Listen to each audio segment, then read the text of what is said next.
స్ఫూర్తిగా తీసుకొని మన భవిష్యత్తును తీర్చిదిద్దడానికి వారి ఆశయాలను పునికి పుచ్చుకొని ముందుకెళ్లాలనే ఉద్దేశంతో మహానుభావుల జయంతి వర్ధంతి కార్యక్రమాలు చేస్తుంటాం. దాంట్లో భాగంగానే ఈరోజు గన్పూర్ నియోజకవర్గ కేంద్రంలో ప్రభుత్వ కార్యాలయాల కాంప్లెక్స్ లో మరి గొప్పగా మనము 2016లో ఏర్పాటు చేసుకున్న బాబు జగ్జీవన్ రామ్ విగ్రహానికి పూలమాలలు సమర్పించి 117వ జన్మదిన వేడుకలను మనం అందరం కూడా జరుపుకుంటున్నాం. మన వాళ్ళందరూ కూడా చెప్పిండ్రు ఈరోజు చాలా గొప్పగా ఇక్కడ అన్ని రాజకీయ పార్టీలకు సంబంధించిన నాయకులు అందరూ వచ్చారు. పార్టీలు ఎప్పుడు కూడా స్వాస్థ్యం కాదు, 100% కులం అనేది స్వాస్థ్యం. కులం ఎప్పుడు మారదు. ప్రజాస్వామ్యంలో రాజకీయ పార్టీలు సందర్భాలను బట్టి, నాయకులను బట్టి, పరిస్థితులను బట్టి మారుతుంటాయి. అది మనమే మొదలు పెడుతున్నది కాదు. ఇది బాబు జగ్జీవన్ రామ్ కాంచెలు మొదలు పెడితే, ఇందిరాగాంధీ నుంచి మొదలు పెడితే అనేక మంది రాజకీయ నాయకులు అనేక సందర్భాలలో పార్టీలు మారడమో లేదా పార్టీ పేరు పెట్టుకొని మళ్ళీ కొత్త ఆర్గనైజేషన్ మొదలుపెట్టడం జరిగింది. సో దాంట్లో భాగంగా గత 15-20 రోజులు లేదా నెల రోజుల నుండి మన ప్రాంతంలో చాలా అన్యాయం జరిగింది. చాలా చాలా చాలా చాలా చాలా మాదిగలకు తెలంగాణ మొత్తంలో అన్యాయం జరిగింది. వెరసి గణపురంలో ఎక్కువగా జరిగింది. నష్టం జరిగిందని ఒక పక్క కృష్ణమాదిగా, రెండో పక్క మోదుగుబెల్లి నరసింహులు, మూడో పక్క మీ అందరి నాయకుడిగా డాక్టర్ రాజయ్య ఎంత గొప్పగా మాదిగ అస్తిత్వం కోసం, మాదిగ ఉనికి కోసం, మాదిగ ఆత్మగౌరవం గురించి అనేక వేదికల మీద, చర్చా వేదికల మీద, బహిరంగ సభల్లో ధీటుగా మాట్లాడిన దాని విషయంకి వచ్చినప్పుడు ఒక పక్క కృష్ణమాదిగా, ఇంకో పక్క నేను 100%. మోదుకు వెళ్ళి అప్పుడప్పుడు పక్క నుండి తందానంటే టైప్ ఉండే. ఎందుకు మాట అంటున్నానంటే అంత ఘనము కొట్లాడినప్పటికీ కూడా ఇప్పుడున్న రూలింగ్ గవర్నమెంట్ కాంగ్రెస్ ప్రభుత్వం టికెట్లు ఇచ్చే క్రమంలో కావచ్చు, మంత్రి పదవులు ఇచ్చే కార్యక్రమంలో కావచ్చు, ఇక ముందు మళ్ళా మంత్రి పదవులు ఇచ్చే విషయంలో కూడా మళ్ళా మాదిగలను పక్కకు పెట్టి మాలలకు ప్రాధాన్యత కొట్టొచ్చినట్టు కనబడతా ఉన్నది. అప్పటికే క్యాబినెట్ లో ప్రసాద్ కుమార్ స్పీకర్ గా అత్యున్నత స్థానము మాల, ఉప ముఖ్యమంత్రి మాల, అదేవిధంగా మోచికి సంబంధించిన మరి రాజనరసింహ మాదిగ ఉపకులానికి సంబంధించిన వాడు. అస్సలు సిసలైన మాదిగ బిడ్డలు ఈరోజు తెలంగాణలో 33,32,1700 మంది దాకా ఉంటే వారికి మాత్రం క్యాబినెట్లో స్థానం లేదు. అదేవిధంగా ఎంపీలన్నా ఇస్తారని చెప్పేసి మీరు అనుకున్నట్టు ఎంతో సమర్థులు మాదిగలు ఉన్నా కూడా పార్టీలు గుర్తించలే, అండర్లైన్ చేసుకోవాలి. ముఖ్యంగా కాంగ్రెస్ పార్టీ అక్కడ వంశీ వెంకటస్వామి వివేక్ డాక్టర్ వంశీ వివేక్ కుమారుడు వెంకటస్వామి మనమడు అక్కడ ఆయనకిచ్చారు. అదేవిధంగా మనకు మహబూబ్ నగర్లో మల్లు రవికి ఇవ్వడం జరిగింది. ఇక్కడ బైన్లా అని చెప్పుకునే ఒక మహిళకి ఇవ్వడం జరిగింది, మాదిగలకు ఇవ్వలే. ఇది ఒక గణపురం నియోజకవర్గానికే నష్టం జరగలే. అభివక్త వరంగల్ జిల్లా మొత్తంలో ఉన్న మాదిగలందరూ కూడా నష్టపోయిళ్ళు. ఇచ్చే కెపాసిటీ గణపురంలో ఉన్నదంటే మాదిగవాడు వల్లనే మీరందరూ కూడా గొప్పగా చెప్పుకోవాల్సిన పరిస్థితి. ఎందుకంటే మీరు లేకపోతే నేను లేను, నేను రాజకీయాలకు రాను. మీరు లేకపోతే మీరు కావచ్చు, మీ అయ్యలు కావచ్చు, మీ తాతలు కావచ్చు, పిలిస్తే రాజకీయాలు ఇష్టం లేకున్నా కూడా జాతీయ స్థాయిలో ఉత్తమ పిల్లల డాక్టర్గా మొత్తము వరంగల్ జిల్లా మొత్తంలో నెంబర్ 1 ప్రాక్టీస్ గా మొట్టమొదటి పిల్లల నర్సింగ్ పెట్టి అది మొత్తం కూడా వదిలిపెట్టేసి ఈ తుచ్చ రాజకీయాలకు వచ్చి అనేక రకాలుగా ఇబ్బందులు, అపనిందలు, ఆరోపణలు అనేక రకాలుగా బాధపడుతున్నా కూడా చెట్టుకు కాయలు బాగుంటేనే దెబ్బలు బాగా తగులుతాయనే ఒక సిద్ధాంతాన్ని తీసుకొని ఆ రకంగా ఎన్ని అవమానాలు వచ్చినా కూడా తట్టుకొని మీ ఆశీర్వాద బలంతోనే 11,700, మీ ఆశీర్వాద బలంతోనే 33,000, మళ్ళా ఆశీర్వాద బలంతోనే 58,000, మళ్ళీ మీ ఆశీర్వాదంతోనే 37,000. ఎవరికైనా ఇక్కడ గెలిచిన వాళ్ళకి ఎవరికైనా ఆ మెజార్టీ వచ్చిందంటే మాల నుంచి గెలిచిన ఎవరు మా గోక రామస్వామి గారు మొదటిసారి 6,000తో గెలిచిండు. తర్వాత మాత్రము జస్ట్ 600 ఓట్లతో 630 ఓట్లతో గెలిచిండు. అది ఖతం అయిపోయింది. భోజపల్లి రాజయ్య 7,000-8,000తో గెలిచిండు. తర్వాత మా ఆరోగ్యం గారు 5,000తోనే గెలిచిండు. తర్వాత కడియం శ్రీహరి మొదటిసారి 41-42 గెలిచిండు. అది కూడా నాకంటే కాదు, నేను 58,000తో గెలిచిన. తర్వాత ఎప్పుడు గెలిచినా కూడా 4,400, 4,042 ఓట్లు. తర్వాత మొన్న 7,000 ఓట్లు. ఎందుకు ఈ మాట చెప్తున్నట్టు, అదే స్థానిక బిడ్డను కాబట్టి నాకు వచ్చిన ఓట్లు 37,000, 58,000, 33,000. కడియం శ్రీహరి నా మీద 2 సార్లు గెలిచిండు 4,000-4,000తో. నేను అప్పుడే ఛాలెంజ్ చేసిన, నేను గణపురం నియోజకవర్గం పుట్టిన మగ బిడ్డనైతే మొగాన్ని అయ్యేది ఉంటే అధిగమించి గెలుస్తా, నీ 2 సార్ల కంటే అధిగమించి గెలుస్తా అని మహాకూటమి ఉండగా కూడా నీ 4,000, 8,000 అయితే నేను 11,000 పైచిలుకుతోటి మొదటిసారి కాంగ్రెస్ పార్టీ ద్వారా మహాకూటమిని ఓడగొట్టడం జరిగింది. ఆదిగోడు పెద్ద నీరటి లెక్క గణపురంలో ఉన్న చెర్లు గిర్లు అన్ని బాగు చేసి ఆఖరికి మొన్న 104 కోట్లతోటి ఏ ఊర్లకైతే రావట్లేదో శ్రీపతిపల్లి, కొండాపూర్, లింగంపల్లి, అక్కడ పైన మద్దెలగూడెము, పీసర, శాలపల్లి, వేలేరు, కమ్మర్పేట, కింద ఉన్న ముప్పారం నారాయణపురం వరకు అక్కడ, నారాయణగిరి వరకు అక్కడ, కింద మరి మన వంగాలపల్లి, ధర్మాపురము, మల్లపల్లి, వెంకటపూర్, వీటికి ఇప్పటివరకు నీళ్ళు రాకపోతే 104 కోట్ల రూపాయల పైన, కింద 13 కోట్లు.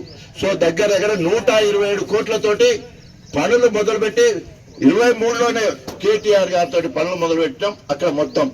తర్వాత ఇక్కడ కుర్చపల్లి, కోమల్ల, గోవర్ధనగిరి 3 గ్రామాలకు నీళ్లు అందకపోతే వీటికి కూడా అరే ఇది పూర్వజన్మ సుకృతం. మాది కూడా పుట్టినందుకు గర్వపడుతున్నా నేను. మాదిగా వాడిగా 100% మాదిగా వాడిగా చదువుకున్నాడు ఎట్లుంటే ఏ రకంగా నాయకత్వాన్ని ఒప్పించి పనులు తీసుకొస్తామన్న దానికి ఇవాళ ఒక్క నియోజకవర్గంలో 9 రిజర్వాయర్ల ద్వారా నీళ్లు 7 నియోజకవర్గాలు మనై బొమ్మకూరు నుంచి వెళ్ళి రఘునాథపల్లి పైన మొత్తం పారుతుంది, చీటకోడూరు నుంచి వెళ్ళి లింగాల గణపురం పారుతుంది. అంటే 9 రిజర్వాయర్లు ఒక్క గణపురం నియోజకవర్గానికి. రాజన్నది ఏమి లేకుండా అవుతుందా? రాజన్నది ఏం లేకుండా నాడు దేంతో పోటీ పడతారా? చూద్దాం బిడ్డ, ఎక్కడ సాటుకుని ప్రెస్ మీట్ లో మాట్లాడడం కాదు. ఇరిగేషన్ కోసం నేను ఉన్నాను చెప్పు. ఇరిగేషన్ నువ్వు అన్నావు కదా, దేవాదుల సృష్టికర్త. నువ్వేమన్నా ముఖ్యమంత్రివా? నీకు సృష్టికర్త ఎట్లయితావు? చంద్రబాబు నాయుడు ఎక్కడైనా పోనీయా? చంద్రబాబు నాయుడు ఎక్కడైనా పోనీనా? నువ్వెట్లా సృష్టికర్త? సిగ్గుండి వద్దు చెప్పుకునే దానికి. ఎవరికో పుట్టిన బిడ్డ నాకు పుట్టిందని ఎంత గలీజుగా ఉంటుందో ఆయన చేసే పనులన్నీ అట్లే ఉంటాయి. నేను కాంగ్రెస్ లో ఉన్నప్పుడు, నేను కాంగ్రెస్ లో ఉన్న వైఎస్ రాజశేఖర్ దగ్గరుండి 2 ప్రాజెక్టులు 2 భాగాలు చేయడం జరిగింది. ఒకటి దీర్ఘకాలిక ప్రణాళిక, రెండవది సూక్ష్మ ప్రణాళిక. అంటే 18 నెలల్లో పూర్తి చేయాలనే దాంట్లో దేవాదులను పెట్టించగలిగిన నేను. వేరే పెద్ద పెద్ద SRSP కానీ మిగతా అని అది 2 నెలలు, 2 ఏళ్ళు, 3 ఏళ్ళు, 5 ఏళ్ల ప్రణాళికలు ఉంటే 18 నెలల్లో పూర్తి చేసే ప్రాజెక్టుకు మంజూరు చేయించి పనులు జరిగేటట్టు చేసింది ఇక్కడ గణపురం నుంచి లేను. వైఎస్ రాజశేఖర రెడ్డి దగ్గరికి ఎంత దగ్గరగా ఉండేదో మీకు అందరికీ కూడా తెలుసు. ఎందుకు ఈ మాట చెప్తున్నంటే, ఆనాడు అంత గొప్పగా పనులు మొదలుపెట్టి పొన్నాల లక్ష్మయ్య నేను గణపురము పంప్ హౌస్ దగ్గర నుంచి వెళ్ళి అక్షరాపల్లకు నీళ్ళు ఎత్తేటప్పుడు బంగారు కడియాలు పెట్టారండి మాకు. నీకెక్కడ పెట్టిళ్ళు? మైలారంలో పెట్టిళ్ళు. పరతీరి మైలారం దాన్ని ఏ మండలం కిందకి వస్తుంది? రేగొండనా పొలతీరా మండలం మైలారంలో పెట్టింది. ఎందుకంటే నీ సూపర్ ఎప్పుడంటే నీకు ఇక్కడ పెట్టాలి కదా. నీకు బంగారు కడియం కాదు, ఎండి కడియం ఏమైనా పెట్టాలి కదా, లేదా సొట్ట ఏదైనా పెట్టాలి. ఎవరు పెట్టలేదు కదా, నీకు ఎందుకు పెట్టలేదు? వీడు ఏం చేయలేదు కాబట్టి, ఏమీ చేయలేదు కాబట్టి నీకు పెట్టలే. నెంబర్ 1 ఇరిగేషన్ లా, నెంబర్ 1 గణపురం మాదిగా బిడ్డగా మీరందరూ తయారు చేసిన నాయకుడిగా మీరు భవిష్యత్తులో రాబోయే 10 తరాలకు చెప్పుకునే విధంగా గణపురం చెరువు ఎండదు, గణపురం చెరువు ఎండదు, గణపురానికి కరువు ఉండదు. ఇది చరిత్ర రాసి పెట్టుకొని, చెరువు ఎండదు ఇక రాసి పెట్టుకొని, గణపురం చెరువు ఎండదు. ఉత్తమ్ కుమార్ రెడ్డి ఇచ్చిండు అంటే ఇలా ఇండ్లు ఇచ్చింది ఎక్కువ మనమే, నీళ్ళు ఇచ్చింది ఎక్కువ మనమే, రోడ్లు ఇచ్చింది ఎక్కువ మనమే, ఎడ్యుకేషన్ ఇన్స్టిట్యూషన్ తీసుకొచ్చింది మనమే. సామాజికంగా మనం తక్కువ ఉన్నామా అంటే నేను మాదిగా వాడిగా కేసీఆర్, కేటీఆర్, హరీష్ రావు 4వ స్థానం అభివృద్ధిలో. ఇది నేను సాధించిన. నా తర్వాత ఉత్తమ జెడ్పీటీసీ ధర్మసాగర్ నుంచి వెళ్ళి ఉత్తమ మోడీస్తే అవార్డు తీసుకున్నాడు. మా బాణాల శ్రీవాణి అని చెప్పేసి తాటికొండ బిడ్డ రెసిడెన్షియల్ పాఠశాలలో స్టేట్ ఫస్ట్ వచ్చింది. ఉత్తమ సర్పంచ్ నా వల్లే పెద్దపిండాల నుంచి వెళ్ళి. తర్వాత ఉత్తమ మహిళా సంఘాల్లో గొప్పగా మాట్లాడిన సెమీమా అని చెప్పేసి వేలే నుంచి వెళ్ళి మోడీతో మాట్లాడింది. ఇది రాజన్న పీరియడ్. పక్కన ఇన్ని నియోజకవర్గాలు మరి వాళ్ళు ఎందుకు రాలేదు? మొత్తం నా దగ్గర ఉత్తమ జడ్పీటీసీ అంటే అభివక్త వరంగల్ మొత్తంలో ఒక్కడే వచ్చినట్టే కదా. అది రాష్ట్రపతి దగ్గర మన ప్రధానమంత్రి దగ్గర పోయిందంటే ఎందుకు వచ్చింది? మరి ఆయన ఏమికి వచ్చింది అంటే ప్రజా సంక్షేమ కార్యక్రమంలో ఎక్కువ తిరుగుతున్నాడు. ఆయన ఒక్కరు తిరిగాడు కదా. రాజన్న వెంబడి తిరిగితే ఆ పేరు. సర్పంచ్కి ఎక్కువ పనులు ఇస్తే ఆ పేరు. అక్కడకెందుకు మొన్న పల్లె ప్రగతి తర్వాత ఉత్తమ గ్రామ పంచాయతీల విషయంలో జిల్లాలో జనగాం జిల్లాలో 38 వస్తే 3 నియోజకవర్గాల్లో మన ఒక్క నియోజకవర్గానికి 19 ఉత్తమ గ్రామ పంచాయతీ 19. దేశంలో నెల్లుట్ట ఫస్ట్, నా నియోజకవర్గం నెల్లుట్ట లింగాల గణపురం ఉత్తమ గ్రామ పంచాయతీ. ఇవన్నీ ఉట్టేనే అవుతాయా? ఇది నీ లిస్టు చెప్పి ఒకసారి చూద్దాం. 2004 ముందు నీ లిస్టు, ఇక తర్వాత లేదు కదా ఇప్పటివరకు అయితే. 2004 ముందు నీ లిస్టు, 94 నుండి 2004 నువ్వేమైనా ఉంటే నీ లిస్టు చెప్పుకో. నువ్వు ఉన్నప్పుడు ఏమేం చేసినావు, ఎన్ని ఎన్కౌంటర్లు చేసినావు, ఎందరిని అక్రమ అరెస్ట్ చేసినావు, ఎందరిని దొరకబడి చంపించినావు, ఎందరిని ఏం చెప్పాలి ఆయన గురించి. ఇది మీరు మాట్లాడవలసిన భాష. అభివృద్ధి విషయంలో మనకు కూడా లేని అవగాహన. ఎందుకంటే రాజన్నగా కొందరేమో ఎగిరిగిరి పడుతుంది ఎండినాకు లెక్క, కొందరేమో ప్రశాంతంగా నాయకత్వం దగ్గర ఉండి పనులు చేయిస్తూ ఉంటారు. మనకు ఈ పనులన్నీ ఎమ్మెల్యే ప్రపోజల్ లేకుండానే ఎన్ని చెప్పాలి. రైతు సంక్షేమ యాత్ర అప్పటి వరకు 62,000 రైతులే మనకి ఇక్కడ ఉన్నారు. రైతు సంక్షేమ యాత్ర 10 రోజులు సైకిల్ మోటార్ ర్యాలీ, రైతుల ఇళ్లలో పడుకోవడం 10 రోజులు. అది అయిపోయిన నాటికి 76,000 మంది. ఇప్పుడు దగ్గర 81,000 మంది రైతులకు రైతు బంధు పడాలి. దుర్మార్గుడు ఎత్తలేదు, వేరే విషయం. కాంగ్రెస్ ప్రభుత్వం వచ్చింది. సో 81 మంది రైతులకు 1,000 మందికి ఇక్కడ పర్యటన చేసినాం. అంటే రైతులను చైతన్యం వేసినాం. సాదామైన తెల్ల కాగితం ఉంటే మీరు రిజిస్ట్రేషన్ అవుతుందా, పాస్బుక్ వస్తుందని చెప్పి ఊరూరు తిరిగి మాట్లాడినాం. అదేవిధంగా మన ఊరు మనబడి వచ్చింది. గవర్నమెంట్ పాఠశాలలన్నీ తిరిగినాం. హాస్టళ్లలో పడుకున్నాం. దళిత బంధు వచ్చింది, దళిత ఇళ్లలో పడుకున్నాం. దళితులు 10 లక్షలు వస్తున్న బిడ్డ మంచిగా మన ప్రభుత్వం వచ్చేది ఉంటే బాగుంటుందంటే దురదృష్టం పోయింది. ఇప్పుడు లేకపోతే అది 100, 1100 ఎక్కడో ఉండేటోళ్ళం మనం. అది పోయింది. తర్వాత ఆత్మీయ లాస్ట్ కు దశాబ్దోత్సవాలలో 21 రోజులు పల్లెల్లో పడుకొని రచ్చబండ కార్యక్రమాలు ఏర్పాటు చేసుకొని రైతు వేదికలలో పడుకున్నామండి. రైతు వేదిక ఊరు బయట ఉంటే పురుగులు గిరుగులు కర్తండ కూడా పడుకున్నాం. ఒక్క నియోజకవర్గంలో 51 రోజులు పల్లె నిద్ర చేసిన ఒక్క ఎమ్మెల్యే చూపించి తెలంగాణ మొత్తంలో. అది మాదిగోడికే సాధ్యం. మొండి పట్టు అంటే మాదిగ పట్టు పక్క. ఇవన్నీ మీరు గర్వపడేటట్టే చేసిన తప్ప ఇక్కడ వేరే ఒరిగింది ఏం లేదు. సిన్సియారిటీ అంటారా? తెలంగాణ రాష్ట్ర సాధనకు అధికార కాంగ్రెస్ పట్టు పెట్టడం అదొక త్యాగం. ఎమ్మెల్యే కాదు, ఉప ముఖ్యమంత్రి పదవి పోయినా కూడా అధినాయకుని పల్లెత్తు మాట అనకుండా గొప్పగా విధేయుడుగా ఉన్నాం. నెంబర్ 2, ఎమ్మెల్యే టికెట్ రాకుండా పల్లె రాష్ట్రాన్ని గెలిపించాలి, గణపురం గెలిపించాలి. అక్కడ ఇన్ఛార్జ్, ఇక్కడ పార్టీ గుర్తించిన అభ్యర్థిని గెలిపించాలంటే కొందరు అటు ఇటు ఉన్నా కూడా సాగు తప్పి కన్నులు కొట్టబట్టు ఈ 2 నియోజకవర్గాలు గెలిచిన అభివక్త వరంగల్ జిల్లా అంటే ఓన్లీ బికాస్ ఆఫ్ రాజయ్య. ఎందుకు మిగతా ఎందుకు గెలవలే? జంగం మనం చేయబట్టి గెలిచింది. గణపురము 2011 నుండి 24 వరకు మనం చేసిన పనులు, మనం చేసిన త్యాగము, కార్యకర్తలు, మెంబర్షిప్ వీళ్ళ వల్లనే కదా గెలిచింది. అట్లా 2 మన ఖాతాలోనే పడ్డాయి. ఎంపీ టికెట్ ఇవ్వకున్నా కూడా మాదిగోడు ఎంత త్యాగం చేస్తాడు. ఎంపీ టికెట్ ఇవ్వకున్నా రాజన్న నువ్వు స్టార్ క్యాంపెయిన్ నువ్వు గెలిపించారా అంటే మళ్ళా పడిపోతే జోష్ లేపి మళ్ళా బీఆర్ఎస్ పార్టీని మళ్ళీ ఎక్కడో నేలమట్టం మీద మళ్ళీ ఎత్తుకొచ్చడానికి ప్రయత్నం చేసినాం. ఎన్ని త్యాగాలు. ఇది మాదిగోడికే సాధ్యం. సామాజిక న్యాయం జరగలే, సామాజిక న్యాయం జరగలే. ఎంత కొట్లాడాలో కృష్ణమాదిగా కులపరంగా కొట్లాడిండు. నేను మొదటి నుండి కులపరంగా పార్టీ పరంగా రెండు రకాలుగా కొట్లాడినాం. అయినప్పటికీ కూడా పాలక పక్షాలు కావచ్చు, అగ్రవర్గాలు పోషిస్తున్న అన్ని రాజకీయ పార్టీలు మాదిగలను చిన్న చూపు చూస్తున్నాయి. ఇది ఇప్పుడే కాదు, ఆనాటి రోజులలో కూడా. ఈరోజు బాబు జగ్జీవన్ రామ్ మనకు ఎంత గొప్ప అంటే, ఒక పక్క అంబేద్కర్ గారు ఎదుగుతా ఉన్నప్పుడు ఆయనకు సమవుజ్జిగా ఒక మాదిగ లీడర్ను తయారు చేయాలని అప్పుడు కాంగ్రెస్ ఇందిరాగాంధీ బాబు జగ్జీవన్ రామ్ను బాగా ప్రోత్సహించడమే కాకుండా అంబేద్కర్ గారికి ధీటుగా ఒక నాయకుడు కావాలి. ఆయన రాజకీయ నాయకుడు కాదు అంబేద్కర్ గారు, ఓ సామాజిక శాస్త్రవేత్త, ఓ విద్యావేత్త. ఆయన ఎప్పుడు కూడా రాజకీయాలలో ఏ పార్టీ కూడా దగ్గరగా లేడు. అప్పుడున్న బ్రిటిష్ వాళ్ళకు కొంత దగ్గరగా ఉన్నాడు. ఆయనకి ఎప్పుడు ఆయన ఎఫ్ఐఆర్ గానే ఒక కేసు పోలే, జైలు కూడా పోలే అంబేద్కర్ గారు. ఆయన కులం కోసం కొట్లాడిన సందర్భాలలో కూడా. కానీ బాబు జగ్జీవన్ రామ్ 2 సార్లు జైలుకు పోయాడు. మన కులాన్ని ఐక్యత చేయడం కోసం. కుల వివక్ష జరుగుతూ ఉంది. తర్వాత కుల వ్యతిరేక పోరాటాలలో పాల్గొనడం వల్ల ఆయన 2 సార్లు జైలుకు పోయిండు.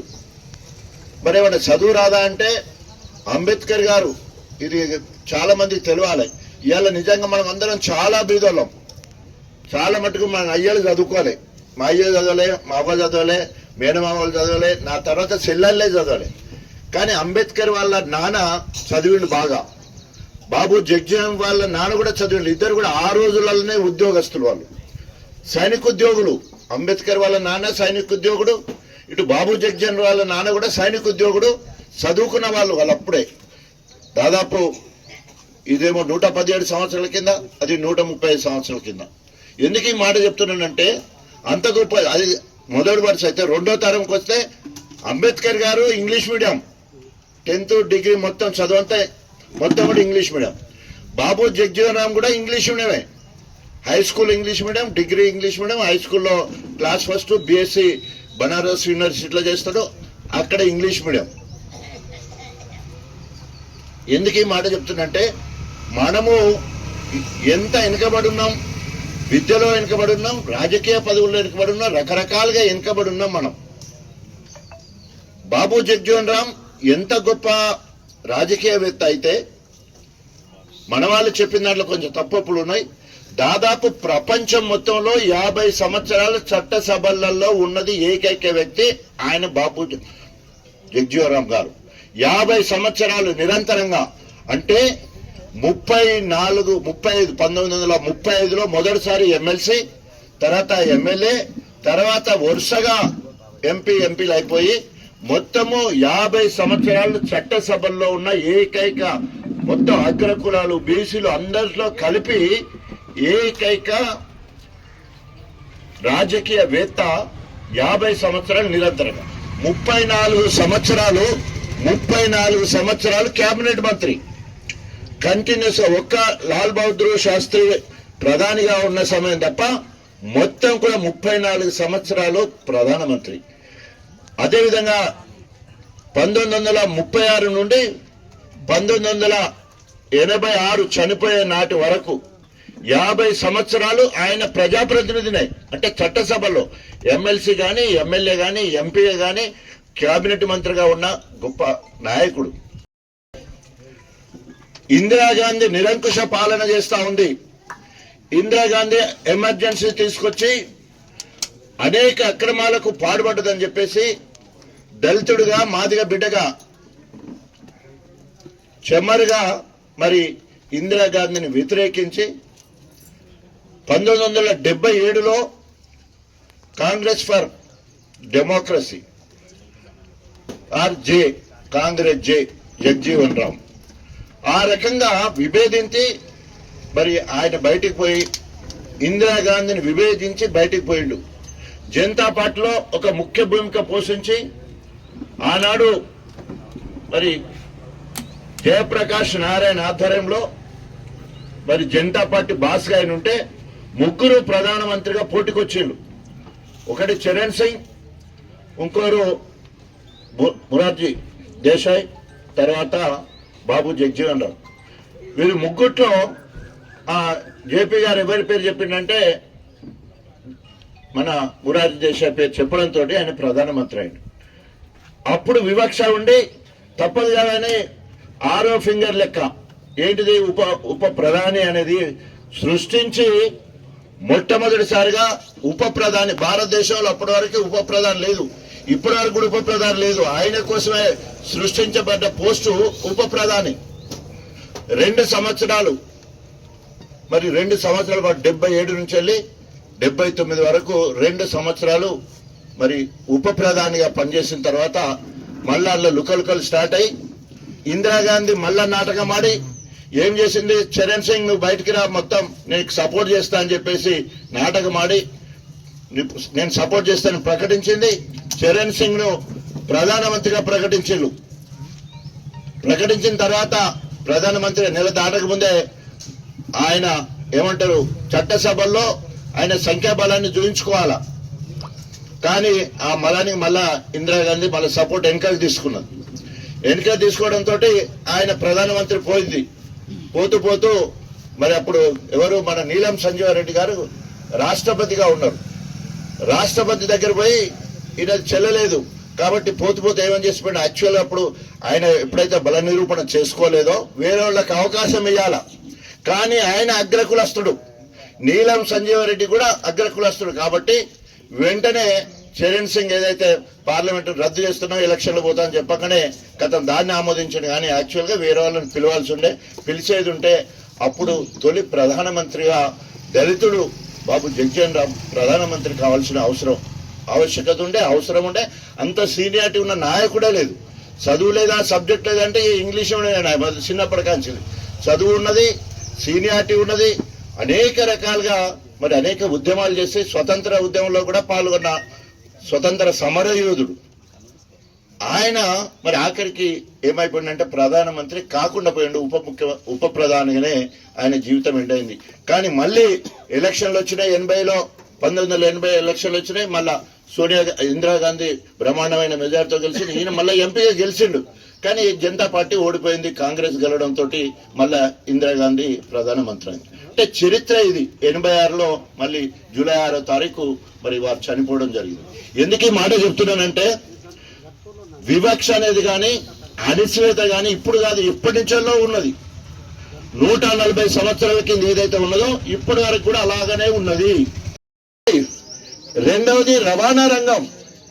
ఇవాళ రైల్వే ఫ్లైఓవర్ ఎవరిది తాత తీసుకొచ్చిందా? నేనే ఉద్యోగం చేసిన, నేనే పునాది వేసిన. కేటీఆర్తో ఇనాగ్రేట్ చేయాల్సి ఉండే రాలే, నేనే ఇనాగ్రేట్ చేసిన.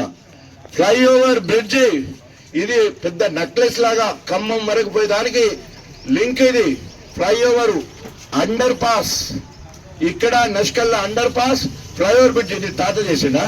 ఏమైనా పర్వతగిరి నుంచి వచ్చి నేను ముత్తాతలు చేసిండా? ఏమన్నా ఇక్కడ ఎవరు చేసాడు?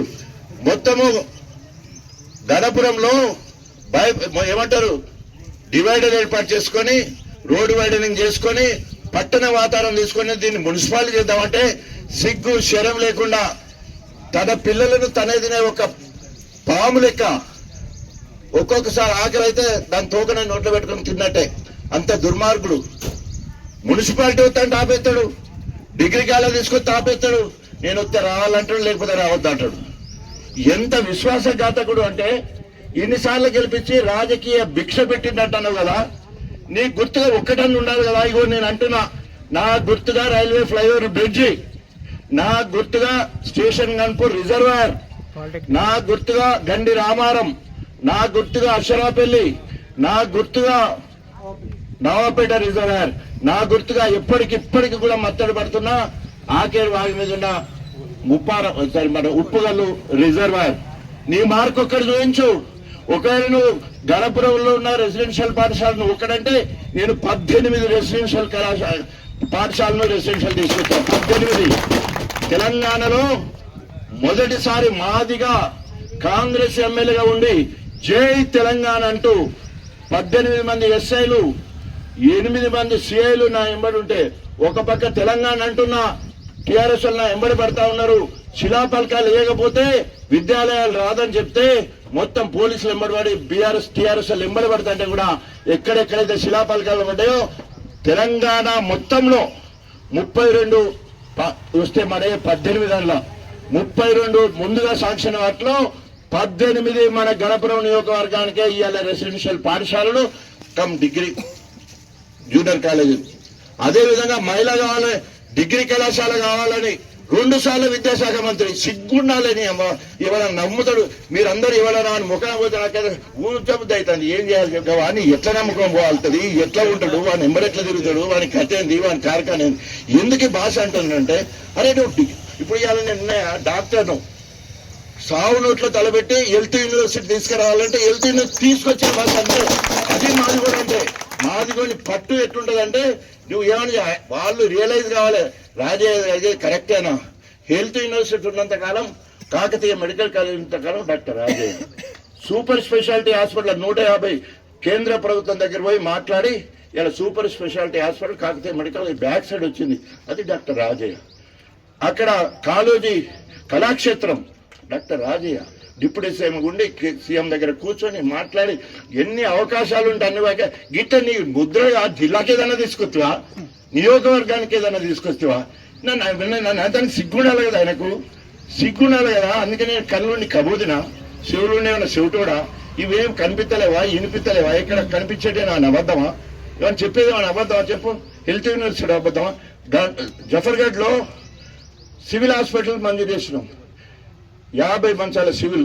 ఇక్కడ 100 బెడ్లు గణపూర్కి ఇవ్వాలి లేదు. ఇప్పుడు 2500 పెద్ద హాస్పిటల్ 24 ఫ్లోర్లతోటి వరంగల్ అయితే 50కి సరిపోతుందంటే సార్ అట్లా కాదు, నియోజకవర్గం మీరు మాట ఇచ్చిండు 100 మంచాలు ఇవ్వాలంటే 100 మంచాలు అప్పటికప్పుడు జియో ఇచ్చిండు కేసీఆర్ గారు. అది తీసుకొస్తే అది అంటాడు. ఏం చెప్పాలి చెప్పు? ఈ వాళ్ళతో ఉండేటోళ్ళకైనా సిగ్గుండాలి కదా, ఆయన ఎంబడి ఉండేవాళ్ళకైనా. అప్పుడే జియో వచ్చే, అప్పుడే పైసలు 37.5 కోట్లు మంజూరు అయ్యే, శిలాపాలకి వేద్దామంటే లేదు వచ్చేది మన ప్రభుత్వాన్ని ఆపిత్తివి. మళ్ళీ ఈ కథ నేను నా జీవితంలో నేను ఎప్పుడు అబద్ధం, అన్ని నిజాలే నేను చెప్పేటి, అన్ని నిజాలే. ఆయన మొత్తం పచ్చి అబద్ధం మాట్లాడతాడు, మళ్ళా మా ఎగిరి పడతాడు. ఏం చేయాలి చెప్పు? ఆయన చేసిన అభివృద్ధి శూన్యం. నేను స్థానిక నినాదం మీద గణపూర్కి వచ్చిన, ఈ వేదిక మీద ఉన్న ఇట్లాంటి పెద్దలందరి సహకారంతో, ఆశీర్వాదంతో, ప్రోత్సాహంతో. ఎందుకు అంటున్నానంటే నాకు రాజకీయాలంటే అసహ్యము. అందరికి తెలిసిన విషయాన్ని మళ్ళీ చెప్పాలి. దగ్గుబాటి వెంకటేశ్వర్లను కేటీఆర్ ఎన్టీ రామారావు గారు నా దగ్గర పంపించారు, టీడీపీకి రావాలి, గణపురం స్థానిక నిదానం గొప్పగా ఉన్నది, కానీ టిక్కెట్ అడిగే వాళ్ళు మాత్రము సర్పంచ్ ఎంపీటీస్ కూడా సరిపోయేటట్లేరు, ఆర్థికంగా అస్సలకే లేరు. కాబట్టి మీలాంటి వాళ్ళు వచ్చేది ఉంటే చదువుకున్న వాళ్ళంటే బాగా ఎన్టీ రామారావు చాలా ఇష్టం, మీకు వస్తే వెంటనే మంత్రి పదవి ఇస్తాడు, 94లో తప్పకుండా టీడీపీ గెలుస్తుంది, రావాలని చెప్పేసి దగ్గుబాటి నా దగ్గరికి ప్రణయ్ భాస్కర్ అని, మరి ఇప్పుడు వినయ్ భాస్కర్ వాళ్ళు అన్నీ ఉండి వాళ్ళని తీసుకొని నా దగ్గర రాస్తే, sorry sir I have my own commitments, I just started nursing home, నేను పాలిటిక్స్ రాను, నాకు 4 చెల్లెళ్ళు వాళ్ళ బాధ్యత ఉంది అని చెప్పేసి తప్పుకున్నాం. తర్వాత బీజేపీకి సంబంధించిన దత్తాత్రేయ బీజేపీ రాష్ట్ర అధ్యక్షుడు, ఆయన వచ్చి పార్టీకి రమ్మంటే నేను నవ్విన, అవును మీరు లెఫ్ట్ ఐడియాలజీ, మీరు పీడీఎస్లో పనిచేశారు నాకు తెలుసు, కానీ రేపు టీడీపీ బీజేపీ కలిసి ప్రభుత్వం ఏర్పాటు చేయబోతా ఉంది, మీరు కనుక బీజేపీకి వస్తే మీకు మంత్రి పదవి, మేము ఒక్క పదవి మాకు వస్తుంది, మీకే ఇస్తాం, మీరు రావాలంటే నాకు రాజకీయాలు ఇంట్రెస్ట్ లేవు, నేను రాను అని నిర్దిష్టం కొట్టేసినప్పుడు చెప్పాడు. ఒకవేళ టీడీపీ వాళ్ళు మీకైనా కనుక పిలిచేది ఉంటే మీరు టీడీపీకి వెళ్ళండి, అట్లయినా పర్లేదు, ఇప్పుడు అధికారం తప్పకుండా కాంగ్రెస్ ఓడిపోద్ది, మీరు తప్పకుండా రావాలని చెప్పేసి ఆ రకంగా చెప్పారు. ఇంకా ఆఖరి చెప్పి బెదిరించిపోయిపోయిండు, ఒకవేళ కనుక మీరు రాజకీయాలకు రాకపోతే మళ్ళా కడియం శ్రీహరికే ఎమ్మెల్యే టికెట్ ఇస్తుంది, ఎన్టీ రామారావు ఇస్తారు, ఎందుకంటే వేరే ఎవ్వరు లేరు కాబట్టి ఇస్తారని ఇచ్చారు. సో ఆ రకంగా కడియం శ్రీహరికి మరి ఏదో అంటారు కదా, మనం అందరం వద్దంటే ఓ మోటు భాష తంతే గారెల బుట్టలో పడ్డాడు, తంతే గారెల బుట్టలో పడ్డ పరిస్థితి ఆయనది. ఎందుకంటే గణపురంలో పుట్టలే పెరిగలే, ఆయన చుట్టాలు లేరు, బంధువులు లేరు, ఇంకేం లేదు, ఆయనకి ఇక్కడ చేసిన సేవ అప్పటి వరకు ఏం లేదు. ఎందుకు ఈ మాట చెప్పాల్సి వస్తుందంటే ఆయన వచ్చి ఇవాళ గణపురం అభివృద్ధి గురించి మాట్లాడతాడు. ఇవాళ గణపురం స్థానికంగా పుట్టి పెరిగిన కాబట్టి 10 ఏళ్ళు 10వ తరగతి చదివినాం, తర్వాత ఇక్కడే ప్రాక్టీస్ పెట్టినాం. ఇదంతా ఉన్నది, ఇదంతా మనోళ్ళం కాబట్టి ప్రతి ఊరు నా ఊర్లోకి కనిపిస్తుంది. ఇవాళ ఎంత అభివృద్ధి గణపురంలో. రాజన్న వచ్చిన తర్వాత ఇక రాజన్న చచ్చిపోతే రేపు కొడుకులు మనుమన్లు మునుమన్మరాలు చెప్పుకోవాల్సిందే. గణపురం రిజర్వాయర్ ఎప్పుడు నిండింది అంటే డాక్టర్ రాజే మా తాతట ముసలోడు ఉండే గప్పుడు నిండిందట. మొత్తం అనుకున్నాం కట్టేప్పుడు ఎప్పుడైనా మత్తడి పడతా అనుకున్నాం. 2 సార్లు మత్తడి కూడా పడ్డది. Dharmasagar reservoir, station Ghanpur reservoir, Ashwapalli reservoir, Gandiramaram reservoir, Navapeta reservoir, Uppugali reservoir. ఎప్పుడైనాయి అంటే 100% డాక్టర్ రాజయ్య తట్ట మట్టి తీసిండు. అదే విధంగా నీళ్లు చెర్లకిప్పిండు. తూము నుండి నీళ్లు బయటికి తీసడానికి నీరటున్నాయన. ఎక్కడన్నా తట్ట మట్టి తీసిన పరిస్థితి, రూపాయి శాంక్షన్ చేసిన పరిస్థితి, అదే విధంగా లేకపోతే నీళ్లు విధిన పరిస్థితి ఉండేదంటే మనం దేనికంటే దానికి సిద్ధం. ఇరిగేషన్ రంగంలో ఇవాళ నెంబర్ 1 ఉన్నదంటే నా భూతం నా భవిష్యత్. మాదిగా వాడు ప్రతి బిడ్డ కూడా గొప్పగా చెప్పుకోవాల్సిన అవసరం ఉంది. రాజన్న అంటే ఇష్టం లేకపోవచ్చు, రాజన్న అంటే ఏమంటారు కుళ్ళు కుతాను ఏదన్నా జలసి ఉండొచ్చు కాక, కానీ రిజర్వాయర్లన్నీ ఎప్పుడు వచ్చినాయి అంటే డాక్టర్ రాజయ్య ఎమ్మెల్యే ఉన్నాడు, అక్కడ వైఎస్ రాజశేఖర రెడ్డి గారు ఉన్నప్పుడు రాజన్నే ఉన్నాడు, ఇక్కడ కేసీఆర్ ఉన్నప్పుడు రాజన్నే ఉన్నాడు కాబట్టి ఇది అమలైనవి. నేను ఏ పని చేసినా కూడా గర్వపడే పని చేసిన. మీరందరూ కలిసి నన్ను 4 సార్లు తెలంగాణ మొత్తంలో వరుసగా 4 సార్లు గెలిచిన మాదిగ ఎమ్మెల్యే లేడు.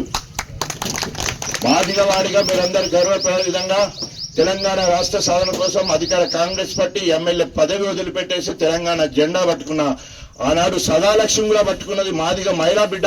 ఆనాడు తెలంగాణ రాలే. నేను అదృష్టవంతుడిని, పట్టినల్లో బంగారమే మా అయ్యవన్న నాట్లు ఆశీర్వదించిండ్రు. నా మాదిగ జాతి నాయంబడి ఉన్నది కాబట్టి నేను తెలంగాణ జెండా పట్టుకున్నా. తెలంగాణ వచ్చింది. అందులో మాదిగొల్ల పాత్ర ఉంది. మాదిగొల్ల పాత్ర ఉన్నదానికి ఇవాళ త్యాగం ఎవరు చేసినంటే జూపేలి కృష్ణరావు ఎక్కడనే మళ్ళీ కాంగ్రెస్ పోయిండు.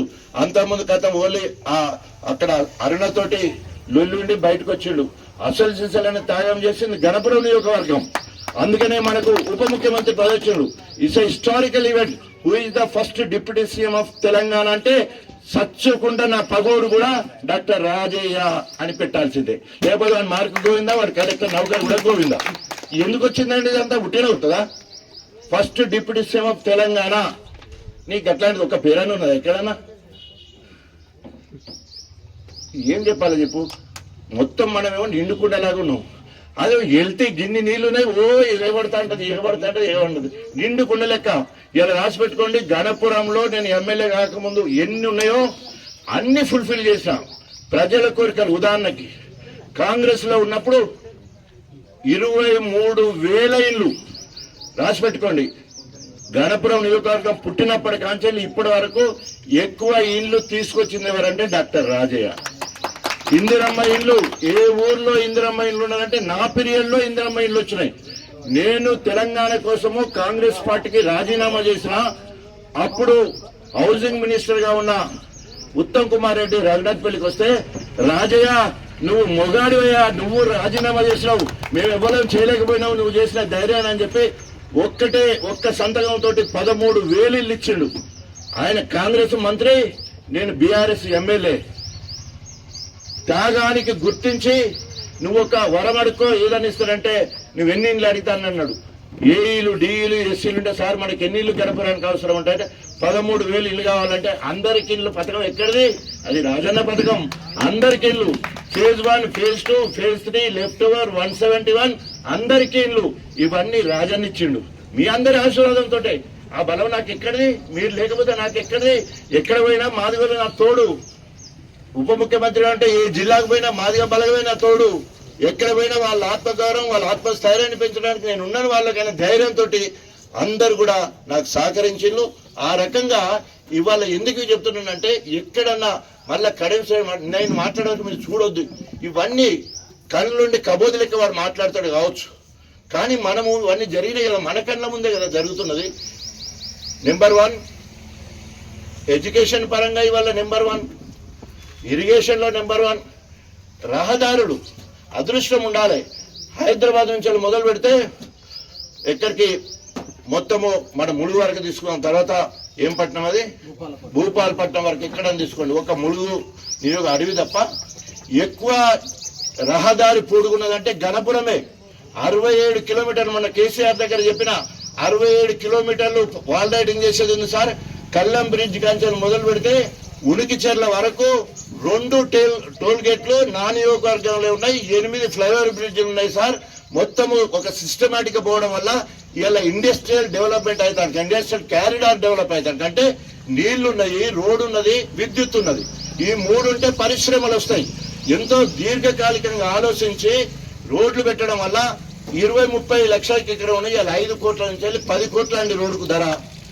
ఎక్కడి నుంచి వచ్చింది? రాజన్న ప్రణాళిక లేదా?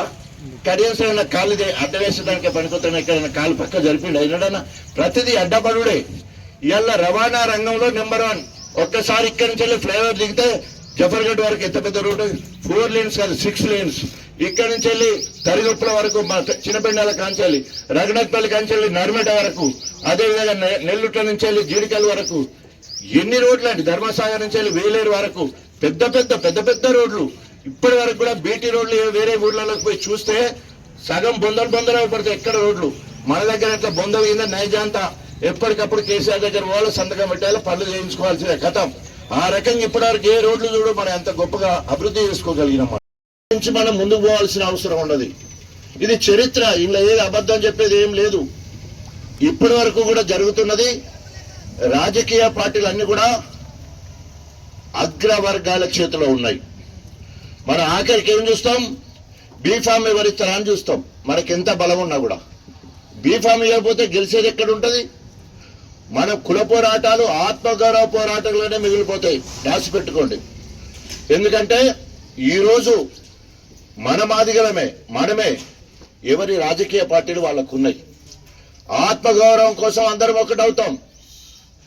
ఒక కాకి ఏదైనా అయితే అన్ని కావు అన్నట్టు గట్ల కాకుల దగ్గర ఒక్కడవుతాం. కానీ అరే సిగ్గు శరీరం లేకుండా కడియం శ్రీరామ్ ఎన్నిసార్లు బయలులో కూడా కాదట బీసీ అని తిడితే ఆయన ఎంబడిపోయే పరిస్థితి ఉన్నాయంటే ఇంతకంటే ఏం కావాలి?